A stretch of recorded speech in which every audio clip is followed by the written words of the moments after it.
What's going on, guys? It's Juice Audio. Welcome back to my channel. If you're new here, this is a channel where I do music production and audio recording, so if that's something you're into, just subscribe down below. I'm almost at 1,000 followers, so try to get me there if you guys can. Appreciate it. So today I'm gonna be showing you guys my home recording studio.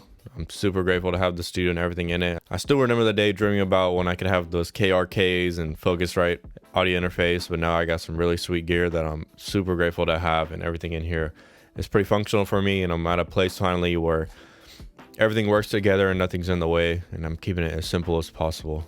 So to get started, I'm going to talk about my speaker setup. I got the Lauten A7Xs along with the JBL LSR 310 sub, and this is a sub that I really like in here. It's been doing the job for me for a while now, and with Sonarworks, if I need it, it really sounds flat and great in here. As far as the preamp setup I got the Audient ID44. I love this preamp. It's super simple. I've worked with a lot of Apollos and Universal Audio gear, and those sound great, don't get me wrong, but they always have some kind of issue with them, and you got to download this, you got to download that. With this Audient, it's literally just plug and play, and that's something you need when you want to make a beat fast or get something creative off your head fast. And for headphones, I got the Sennheiser 6XX. I love these headphones for mixing. They're not too great on recording because they leak sound and they're open back, but they sound amazing. So for a MIDI keyboard, I got the Arturia Keylab 49. This keyboard works great. I don't use all the functionality on the right side of this keyboard, but I do use the B-pad once in a while. And this keyboard also came with a lot of Keylab packs, and I use those once in a while to make some beats. Behind me over here, I got my Yamaha P2. This is from 1969, believe it or not, around there, based on when the hammers were changed. But this is a gift to me, and I love that piano. It's a game changer having a piano. I love the sound of a compressed piano, so I use that on almost every beat I make. Then for drums, I always dreamed about having a full kit. I'm a drummer at heart, and I play drums for the church, but I just got a little two-piece setup here, snare, kick, and hi-hat, and I find that works pretty great on beats without taking up so much space in here and having the need for a bunch of preamps, and I usually end up taking the low end out of the recording and supplementing it with samples or something. Yeah, just a little trash kit that I pieced together with some stuff people gave me. I also got those percussion elements here. We got the bongos and the cowbell. I do use those a lot. I love recording everything almost analog. I try not to use any one-shots or samples as much as possible. And as far as all these guitars in here, none of these are mine. They're all my friends. I'm grateful to have friends who are into music and that own guitars and gear and stuff like that, so we're always switching gear with each other. There's also this Kemper profiling amp here that my friend brings every time we make music together. Shout out H&Z. I love the sound of that thing. Sounds really good on bass and on electric. So as far as acoustic treatment in the studio, I got a bunch of DIY panels I made. Some have coffee bags on top of them from one of my local coffee shops I really love, and then others I just bought fabric and wrapped them with some burlap or some gray fabric. I also got these blackout curtains that I'll talk about later that help with lighting in here. Otherwise, it's pretty dead. I also got that DIY diffuser right here that I made out of some pretty big blocks, and that's pretty nice, looks nice.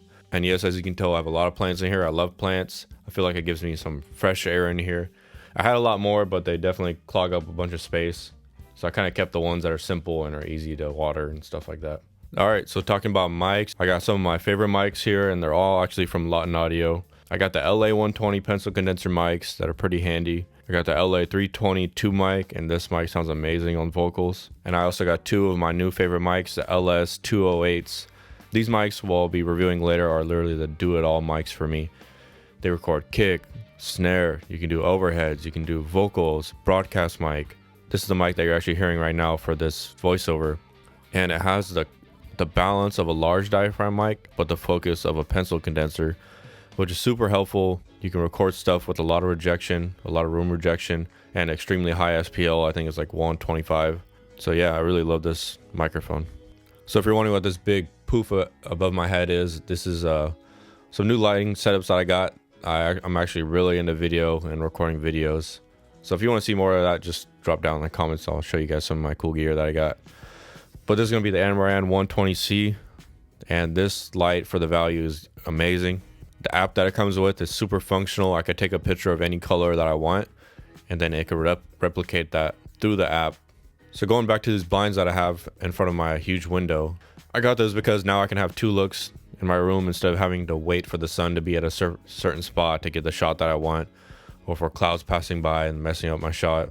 Now I could just close the window and get a nice cinematic look, or I can open them up and have a nice open, bright look in here. And it's always nice to have a window when you're making music and you want some fresh air. I can just open those up and look outside. So that Lauten softbox is attached to a small rig arm that I mounted on the side of my wall. I like having these kind of mounts because they're super versatile, but also I got this so I can hang my camera on and do some top-down shots like you're seeing right now.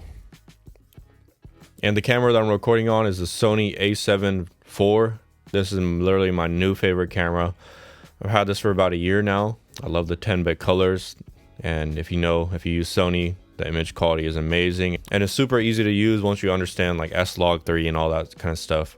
I usually use my G Master 24mm 1.4 lens, but right now I'm using a cheap Samyang like 14mm that my friend let me borrow, and I kind of like the look of the wide angle. Captures everything in my room and it's pretty easy to use, but there's no autofocus.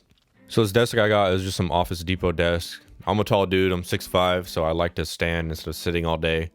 And it's pretty nice because I got all my power wired to the bottom of this, attached to a little Furman power conditioner. I can just raise the whole thing up or down when I want, when I feel like it. So that's why I have the speakers on this desk instead of on stands, because I can stand and still hear the same sound that I was hearing before. Everything in here works, very functional for me, and I try to keep things simple. So if I want to get something that I have in my head out to the music, I can do that fast without any complications. So if you see anything in here that I didn't talk about or you want reviewed, just go ahead and leave it in the comments down below and I'll review it. All right, appreciate every single one of you guys, so thanks.